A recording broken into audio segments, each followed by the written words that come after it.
I'm Trish. Welcome back to my kitchen. As I said in an earlier episode, it is a stormy day in the Pacific Northwest, so I'm going to make a loaf of homemade bread. This uses ingredients that I have in my deep pantry, and I can make anytime. It's so easy. You just need flour, water, salt, some yeast, and a little bit of honey or sugar. You don't have to use honey. You can use white sugar, brown sugar, molasses, maple syrup, anything sweet to feed the yeast. I'm going to dissolve my yeast in a glass of warm water. You want to make sure it's not too hot, just warm like a bath. And then put a little bit of sugar in, and this feeds it. Now, the package says rapid rise doesn't need to be proofed. I disagree. I have tried it both ways, and I think it works so much better when you proof it. What we're going to do is put this in a glass and wait for a foam to form on top, and that lets us know how active the yeast is or if we need to throw it out. If it doesn't foam up in about 5 minutes, throw it out, get a new package, and start over. So first, I'll put this in to proof, and then I will scoop my flour into the mixer along with some salt. My very first step is to proof the yeast. We do this by adding it to a glass with some honey or sweetener and a little bit of warm water. I don't stir it real vigorously. I just put a little bit of warm water in and swish it around. While I wait for the yeast to proof, I go ahead and add my flour to the mixer. The amounts aren't terribly important. I usually start with about 2 cups of flour, and then I go back and check my yeast. I'll add a little bit of salt. By this time, the yeast is ready. Look at how beautiful that is. It's nice and frothy, so we know that it's going to work well in our bread. The next step is to add my yeast to the flour and start the mixer.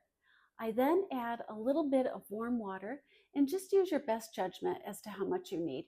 You know what bread dough should look like. When it's well combined, I'm going to put it in my oven, which has been warming at 150 with a cup of water. And we're going to turn the heat off, shut the door, and let it rest for about an hour. After an hour, your first rising is complete, and at this point, you can put it into the bread pan. You do not need to knead it.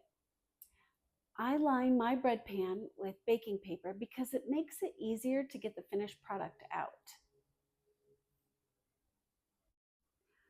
My dough will be somewhat runny after the first rising, so I'm going to pour it into the lined bread pan, and I use a rubber spatula and a little bit of water to pull it loose from the pan. You do not need to knead this, and it'll be a little bit wet, but I want it that way. I feel like it has a better texture when it's done. The bread is ready for a second rise. We'll put it back into the proofer. Again, the oven is warm but not hot. I've started it like I'm going to cook, but then I turn it off before it gets to 350. You really only need it about 100 degrees.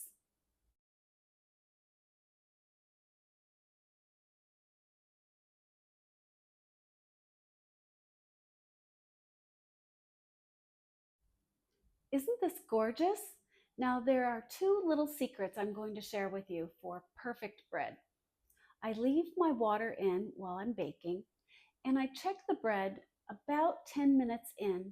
When it starts to get hard on top, I put a little piece of tin foil on it, and I leave it on there until the last 5 or 10 minutes of baking, and that prevents it from getting overly done. As you can see, the baking paper helps us to have a more aesthetically pleasing piece of bread. It just pulls right off of there, and it doesn't stick to the pan, and it makes the cleanup go really, really easy. If you haven't gotten in a habit of using baking paper, definitely do this. I get the Walmart kind. It works great. Here's our beautiful homemade loaf of bread. It's so warm and comforting. It's the perfect accompaniment to a bowl of soup. I hope you give this a try, and I know you're going to love it. Bon appetit!